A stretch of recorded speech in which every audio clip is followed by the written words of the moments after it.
Welcome back, everyone. In the previous video, we talked about various determinants of demand like price, income, and prices of related goods like substitutes and complements. And then we also saw how a demand function looks like.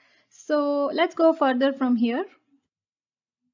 In this video, we'll go a little bit deeper and we'll try to understand what is price elasticity of demand, income elasticity of demand, cross price elasticity of demand. And apart from this, there are also some exceptions to the law of demand. And you would see that in case of Giffen goods and Veblen goods. So let's try to understand all of this in this video. Now, let's have a look at these goods. What is the commonality across all of these goods? The moment you change the price of these goods, the quantity demanded changes at a very fast rate. For example, let me talk about ice cream. Suppose I sell ice cream, and if I increase the price of my ice cream, say from $2 per cup to $4 per cup, I would get a very quick response from the market. And what is that? My customers would buy less of my ice cream. They would either go for other brands or substitute products or even start consuming less. In other words, if I change the price of my ice cream by say 5%, the quantity of demand for my ice cream would go down by more than 5% unless I make a very special ice cream and it doesn't have any substitutes in the market, which is a very impractical situation because there are so many varieties of ice cream in the market. Same is the case with a mobile phone. There are so many brands and varieties of phone in the market with a very wide range of functionalities that it's actually very difficult to change the prices of a phone without impacting its demand in the market.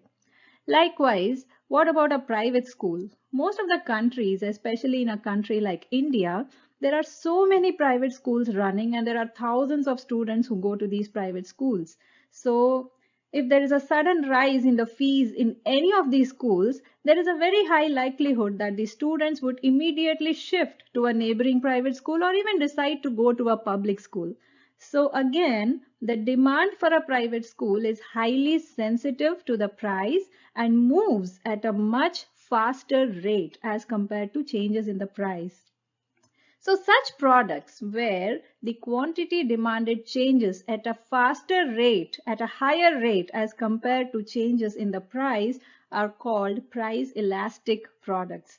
So if I say this in terms of economics or in a more mathematical way, if I change the price of my good by X%, then the quantity demanded would change by more than X%. And if I measure the sensitivity of quantity demanded to changes in the price, it is called price elasticity. And for all of these products that you see here, the price elasticity is greater than 1. And the nature of demand for these products is highly elastic. Now consider these goods. So let me take salt as an example. To be more specific, let me consider the example of iodized salt. The demand for iodized salt is more or less constant irrespective of its price, which means that if I increase the price of iodized salt, people will not reduce their consumption of salt. Even though there are a few substitutes like rock salt or pink salt, it's not very easy for consumers to shift their consumption from iodized salt, especially for those who are very taste conscious. So I can say that the quantity demanded for salt is less sensitive to the changes in the price. Similar is the case with goods like gas or physician services. If I like a particular physician, I would normally not think of switching to another physician unless his fees is beyond my budget and I cannot afford to pay for his services. So again, in this case, the demand for physician services moves very slowly in comparison to the changes in the price. In this case, the changes in the physician's fees. So the demand for such kind of goods and services where it moves at a very slow rate in comparison to changes in price is called inelastic demand. If I measure the sensitivity of such demand to changes in price, the price elasticity will be less than 1. So now that we understand what is price elasticity, let's try to calculate price elasticity of demand. Now look at this demand schedule. So you have different scenarios A, B, C, D till K, and for each scenario you have quantity demanded as well as price for good X. Now if I try to plot a relationship between demand and price, I get a downward sloping graph like this. Now using this, let me try to calculate price elasticity of demand as I move from A to B. Okay. So price elasticity is nothing but it's the ratio of percentage change in the quantity demanded divided by percentage change in price. Now how do I calculate percentage change in quantity demanded? As I move from A to B, it's nothing but quantity at point B minus quantity demanded at point A divided by quantity demanded at point A. Likewise, my percentage change in price is nothing but price at point B minus price at point A, the whole thing divided by price at point A. So let me just put in the values here. So my quantity demanded at point B is nothing but 26.52. The quantity demanded at point A is 29.2. So I put the values there and I get the ratio. Likewise, I also know the price at point B and point A. So just put in the values. And then if I calculate, my price elasticity is minus 0.92. Why minus? The negative sign is because of the inverse relationship between price and quantity demanded. So price elasticity is always negative. Okay. And we also saw in the earlier slides that when price elasticity is less than 1, then the demand is inelastic in nature. So here from A to B, the demand is inelastic in nature. Now, let's consider another scenario. What happens as we move from scenario J to scenario K?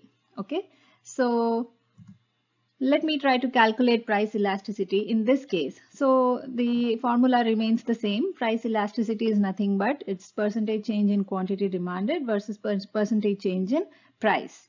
Now, you know how to calculate the percentage change in the quantity demanded. So I just put the values again here and then I get minus 10.2. Again, I get a negative sign because of the inverse relationship, as I told you, between price and quantity demanded. Okay. Now, if I take the absolute value of price elasticity, it is equal to 10.02. And you know that when price elasticity is greater than 1, in other words, I should say the absolute value of price elasticity is greater than 1, then the demand is highly elastic in nature. So in the previous case, we saw that the demand was inelastic in nature because the price elasticity was 0.92, which is less than 1. In this case, it is 10.02, which is greater than 1. So here the demand is highly elastic in nature. Now, please remember that when I try to analyze price elasticity, I should always take the absolute value because price elasticity is always negative in sign. Okay, so now that we understand what is price elasticity of demand and how to calculate it, let's try to understand income elasticity of demand. Okay, so just like price, the quantity demanded also depends on changes in the income. So before we go further, let's have a look at this video.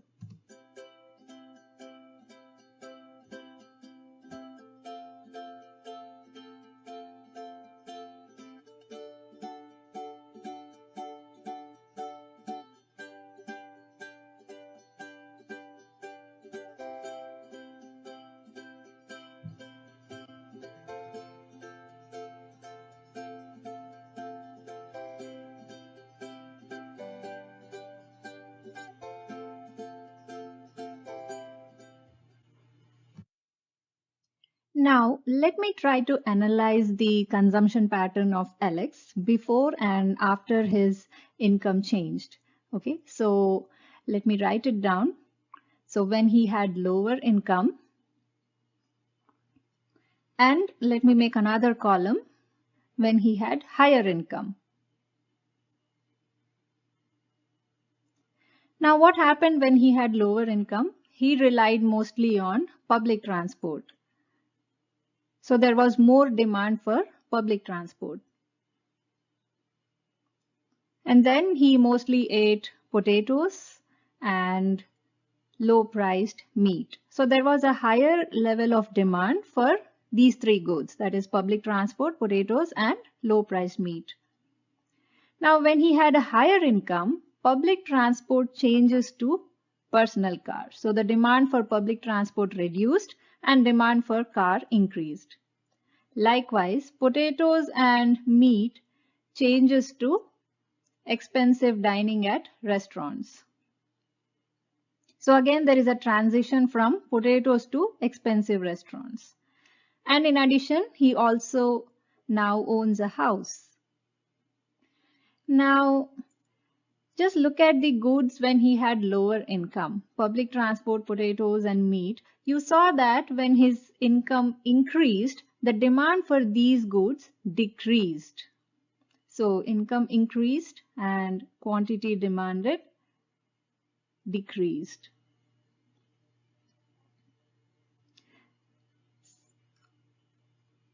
On the other hand, when he had a higher income, what happened? So as income increased, the quantity demanded for these goods also increased.